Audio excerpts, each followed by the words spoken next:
ഇന്ന് എന്ത് കറി വെക്കും, കറി വെക്കാനൊന്നും ഇരിപ്പില്ലല്ലോ എന്നുള്ള അമ്മയുടെ വിഷമം പറച്ചിലിൻ്റെ ഇടയ്ക്കാണ് അച്ഛൻ്റെ ആ വിളി വന്നത്. പെട്ടെന്ന് ഒരുങ്ങി നിൽക്കും, നമുക്ക് അമ്പലത്തിൽ പോയി ചോറുണ്ണാം. കേട്ട പാടെ പെട്ടെന്ന് റെഡിയായി. കുളിക്കാൻ തന്നെ മടി പിടിച്ചിരുന്ന ഞാനായിരുന്നു. പക്ഷേ നമുക്കൊരു ഓഫർ കിട്ടുമ്പോൾ നമ്മൾ പോകണ്ടേ. അങ്ങനെ ഞങ്ങൾ പെട്ടെന്ന് റെഡിയായി. ഞാനും അമ്മയും സിദ്ധുവും വാവയും ഉണ്ടായിരുന്നു.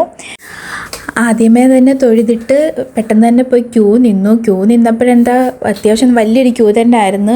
അപ്പോൾ അവിടെ നിന്നൊരു ചേച്ചി പറഞ്ഞു, അയ്യോ മോളെ നീ ഇവിടെ നിൽക്കേണ്ട, കുഞ്ഞിനെയും കൊണ്ടല്ലേ അങ്ങ് ഫ്രണ്ടിൽ പോകുക, അവിടെ നിന്ന് ചോറ് തരുമെന്ന് പറഞ്ഞു. പക്ഷേ എനിക്കെന്തോ ഒരു മടി, കാരണം കുറേ പേര് അവിടെ കുഞ്ഞുങ്ങളെയൊക്കെ കൊണ്ട് നിൽപ്പുണ്ടായിരുന്നു. അപ്പം ഭയങ്കര വെയിലുമായിരുന്നു. എന്തായാലും ഞാൻ ആ ചേച്ചി പറഞ്ഞ കേട്ടിട്ട് ഫ്രണ്ടിൽ പോയി. ഞാൻ പിന്നെ ചേച്ചിയുടെ ഒന്നുകൂടെ പറഞ്ഞ് അഥവാ വിട്ടില്ലെങ്കിൽ ഞാൻ ഇവിടെ തന്നെ വരുവേന്ന്.